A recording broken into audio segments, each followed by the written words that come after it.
দুই কিশোৰীক দলবদ্ধ ধৰ্ষণ বিহু অনুষ্ঠান চাবলৈ গৈ ধৰ্ষণৰ বলি দুগৰাকী কিশোৰী নিচাযুক্ত দ্ৰব্য খুৱাই তিনি পাখণ্ডৰ ধৰ্ষণ দুই কিশোৰীক তিনি ধৰ্ষণকাৰী ধন তালুকদাৰ বাহাৰ আলী ৰহমান আলী দুই কিশোৰীক উপৰ্যুপৰি ধৰ্ষণ কৰিয়ে ক্ষান্ত নাথাকিল তিনি পাখণ্ডই ড্ৰেগাৰেৰে হানি খুচি মাৰি পেলালে কিশোৰীৰ ভাতৃকো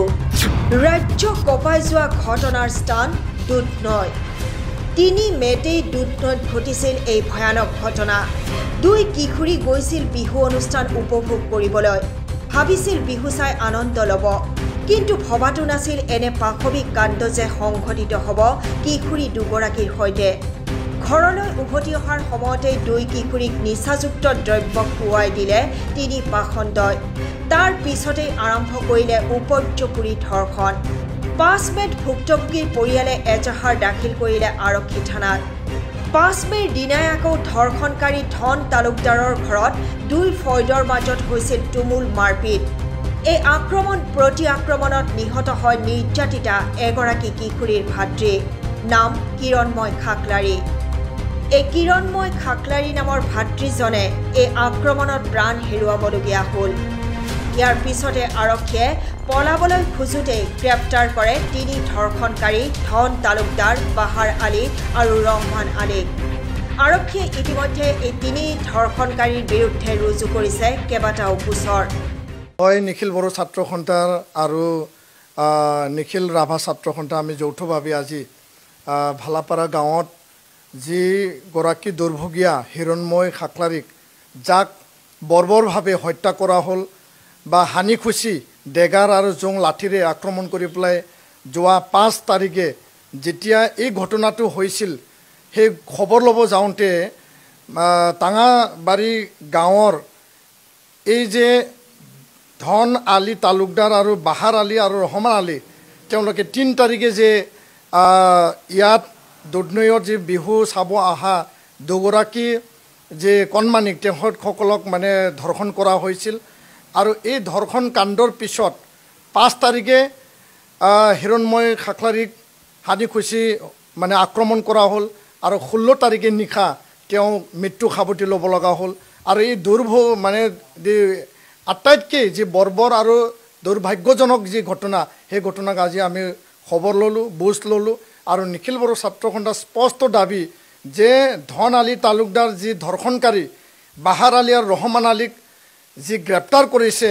দৃষ্টান্তমূলক ফাষ্ট ট্ৰেকত আনি পেলাই তেওঁলোকক ফাঁচী অৰ্ডাৰ দিব লাগে আইনীভাৱে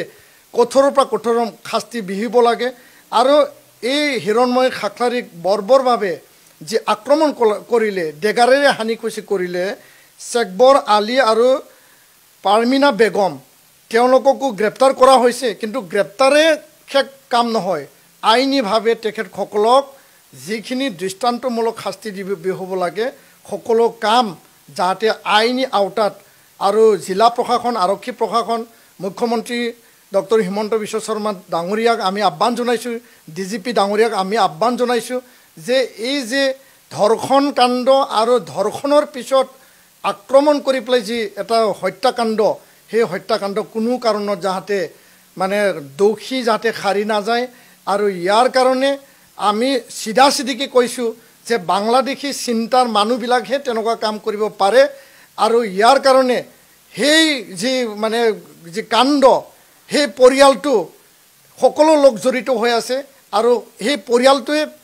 ঘৰতে হানি খুচি ডেগাৰেৰে মাৰি হত্যা কৰা হৈছিল ইয়াৰ কাৰণে কঠোৰৰ পৰা কঠোৰ গোচৰ পাওঁ দুধনৈ থানাত যে দুগৰাকী যুৱতী তেওঁলোক বিহু চাবলৈ গৈছিলে ৩ তাৰিখে বিহু চাই ঘূৰি অহা অৱস্থাত ৩জন যুৱকে নিচাযুক্ত দ্ৰব্য তেওঁলোকক দি তেওঁলোকক ধৰ্ষণ কৰে আৰু ঘৰত নমাই থৈ যায় আৰু এই গোচৰটো পোৱাৰ পিছত আমি তদন্ত আৰম্ভ কৰোঁ আৰু ঠিক সেই সময়তে গোচৰটো পোৱাৰ সময়তে আমাৰ আৰু এটা খবৰ আহে যে সেইখন গাঁৱত অঞ্চলৰ এটা কাজিয়া সূত্ৰপাত হৈছে সেই মৰ্মে আমাৰ আৰক্ষী যিটো টীম আছিলে দুধনৈ থানা ইমিডিয়েটলি সেই অঞ্চল টেঙাবাৰী দুধনৈ অঞ্চললৈ গ'ল গৈ দেখা পাই এটা ঘৰত এটা কাজিয়া সূত্ৰপাত হৈছে তাৰে পুলিচ যোৱাৰ পিছত যিসকল লোক আছিলে প্ৰায়সকল তাৰ পৰা পলাই আঁতৰি গ'ল কিন্তু তাৰে 5জন ব্যক্তিক তাত পোৱা গ'ল যিসকল অকণমান আঘাতপ্ৰাপ্ত হৈছে তাৰ মাজত আছে হিৰণ্য খাকলাৰী তপন খাকলাৰী ধন তালুকদাৰ শেখদাৰ আলী আৰু সোনিয়া বেগম এই ধন তালুকদাৰ ঘৰত সেই কাজিয়া সূত্ৰপাত হৈছিল আৰু যিখন এজেহাৰ আমাক দিছিলে তাত ধন তালুকদাৰ এজন মূল অভিযুক্ত সেই যিটো ঘৰখনৰ ওচৰৰ আৰু বাকী কেইজন ব্যক্তি তাৰ ওচৰৰে গাঁৱৰ যুৱতীসকলৰ গাঁৱৰ ওচৰৰে ব্যক্তি আনো তাতে কাজিয়া সূত্ৰপাতত এইকেইজন ব্যক্তি আঘাতপ্ৰাপ্ত হয় ইমিডিয়েটলি তেওঁলোকক আমি দুধনৈ